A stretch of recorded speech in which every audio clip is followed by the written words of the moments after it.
We are together again. Here we are. I have another question for you. Nice. The main theme is how to live this kind of actions makes you feel regretful. So do you mean like regrettable actions? True. Or bad habits? First one. Okay, actions that I regret, that True. I repeat. But I repeat. Yeah, repetitive. So not quite a bad habit, but how do you change anything? I think, is there actually a will or desire to make changes? Usually we do, even the bad habits we do because we kind of like it, we kind of enjoy it, and we don't really believe it's that harmful. So I think This is so true. Yeah. So I think that's the first thing, is really hearing from our loved ones and hearing from the people around us. Like, hey, do you realize how this is affecting you and me and, other people?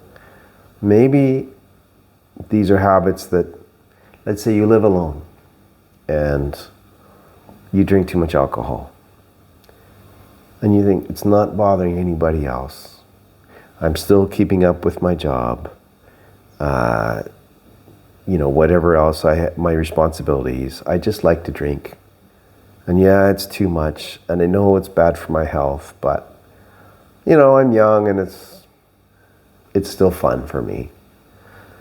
I don't know how that person will change if they don't see that a change needs to happen. If they don't see that it's harmful, they don't recognize how it's affecting them. What they don't realize is that it is affecting them. It's damaging their health.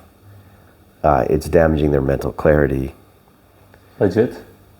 Oh yeah, and of course their money. Like financially it's affected. Well, maybe they make lots of money and they think, I can afford it. It's fine. I don't even feel whatever, But yeah, probably it's a waste of money and time and brain cells, and you could do something more productive.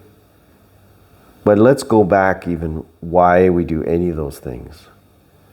I think any of those examples you gave, the guy who gets angry, always falls into anger and takes it out on his family, or the guy who just sits and watches football nonstop, or are there more destructive habits or more shameful habits or whatever?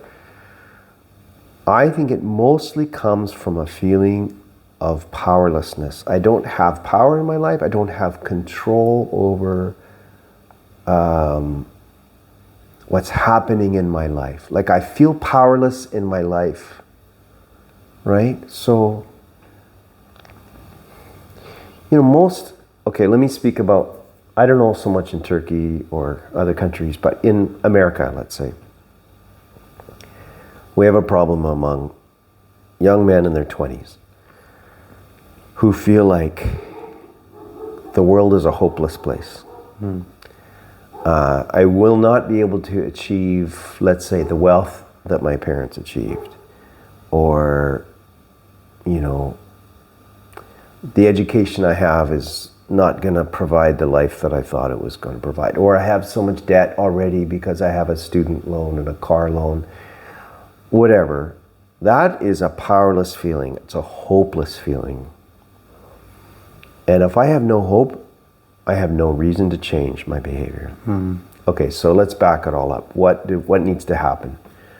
One is I need to start recognizing the actual damage that my behaviors are causing. Secondly, I need to explore, why don't I have hope? And then how do I change? Like, how do I find hope in my life? Like, where can I go that's hopeful? Because, people that are positive, Umut, people that are hopeful, that are achieving things, right? True. Yeah, so I think it's a matter of looking to better role models. It's a matter of looking even to peers that are being successful. And rather than feeling maybe jealous or feeling like comparing ourselves and saying, oh, wow, that guy that I graduated, or that girl that I graduated from high school with, look how successful they are, and look at me, I'm not very successful. Rather than saying I'm ashamed or embarrassed or I feel hopeless, to say, okay, what happened that they were able to achieve those steps? Is there anything there that I can copy? You say, oh, but their family came from money, or they,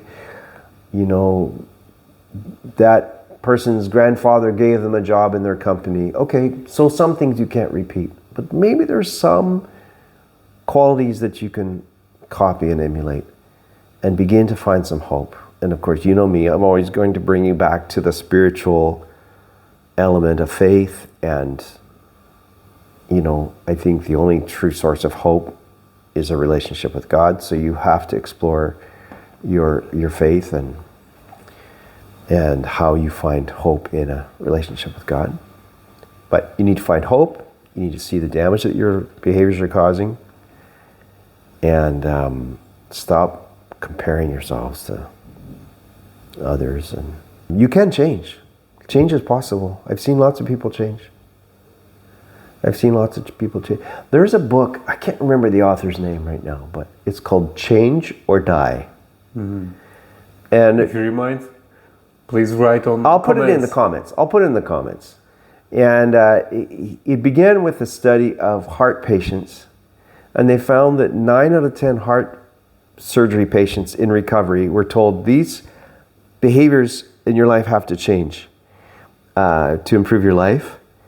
And they found that something like 9 out of 10 people did not change their behaviors, even though it said, change your behavior or you will die. Only 1 out of 10 actually really changed. Isn't that amazing? So change is hard, but it is possible. That's the thing to know. So anyway, Bukadar, this much. Here we are. Thank you. Let's see.